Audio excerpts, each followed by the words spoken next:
Sebelum kita lanjut, jangan lupa subscribe, like, dan share. Terima kasih. Pendakwa bebas Profesor Dr. Muhammad Ridzuan T.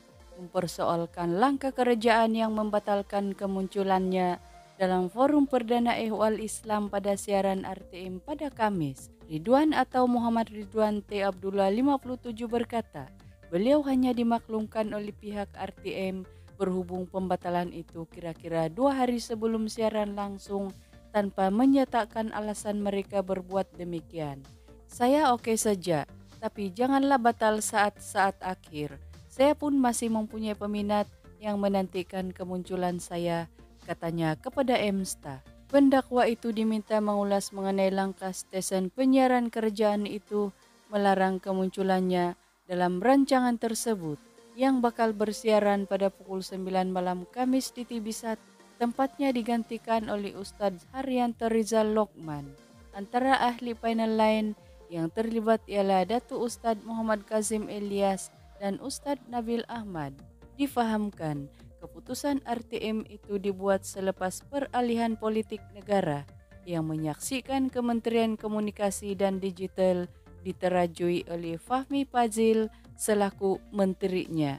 Arahan dikeluarkan itu tanpa sebab yang dijelaskan, sebaliknya beliau direhatkan daripada menyertai rancangan berkenaan. Mengulas hal itu beliau berkata, perkara demikian nyata berbeza dengan prinsip yang dipegang oleh kerajaan ketika ini sewaktu menjadi pembangkang yang memperjuangkan isu kebebasan bersuara. Saya sebenarnya oke sahaja, tetapi kita bercakap soal keterbukaan.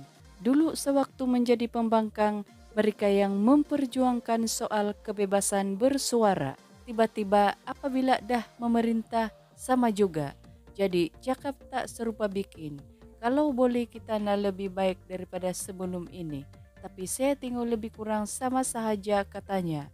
Menurut Ridzuan, pihak kerajaan tidak sewajarnya bertindak sewenang-wenangnya dengan kuasa yang ada hanya kerana mempunyai perbezaan pandangan politik.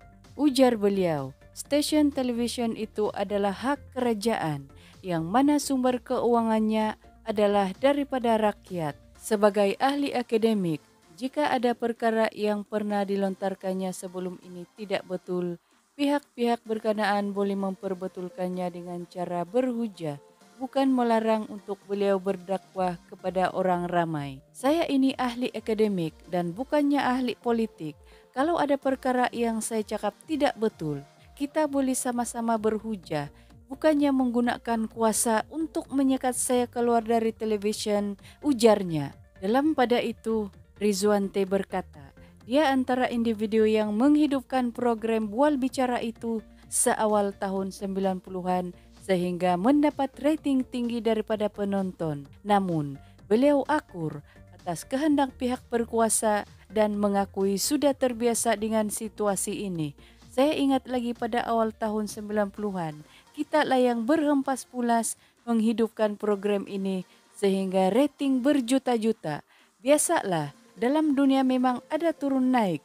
Saya pun sudah biasa dengan perkara-perkara seperti ini, jelasnya. Dalam pada itu, Ridzuan berkata, setakat ini beliau masih berpeluang untuk muncul di stesen televisyen lain, namun merasakan kemungkinan bakal menerima nasib serupa. Terima kasih kerana klik video ini.